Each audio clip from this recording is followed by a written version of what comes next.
Department of Education schools have been graded on their overall performance, and the report cards show that they are performing only at satisfactory and sometimes below satisfactory levels.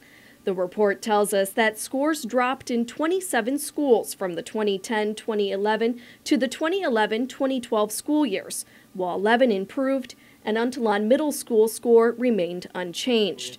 DOE Deputy Superintendent of Curriculum Joe Sanchez says there is a lot of room for improvement, especially with SAT 10 scores, where proficiency levels drop as students advance to higher grade levels. I guess it follows the trend over time where a lot of our scores tend to kind of drop as the students get older because they focus a lot on performance levels. So even though our overall scores have a tendency to go up, the proficiency levels drop because with each subsequent year, the requirements get harder.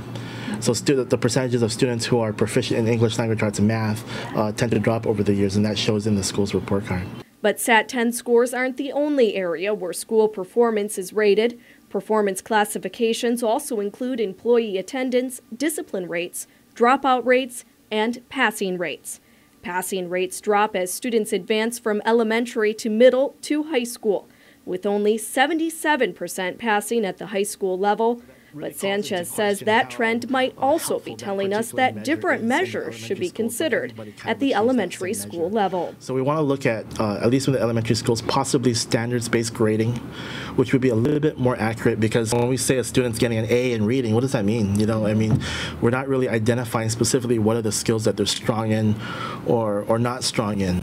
You know, so that's definitely one of those things, is trying to find stronger, more accurate measures that could be more useful to us. So yes, the elementary schools are showing high passing rates, but again, that's because the programs are designed to ensure that they all pass. Graduation rates also remain alarmingly low at 69%, even though they've been improving over the past 5 years. Although we're almost reaching 70 with regards to the percentage of students who graduate in 4 years, we actually want that number higher.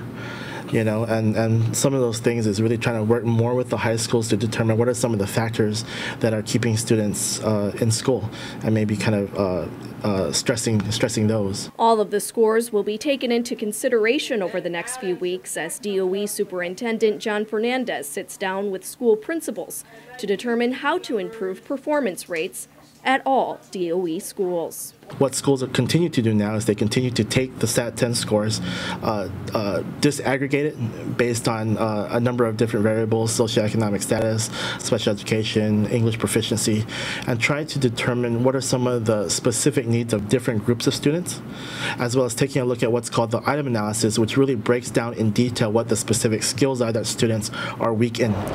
The data is part of the annual State of Public Education report, which is available on the DOE website and also at pacificnewscenter.com.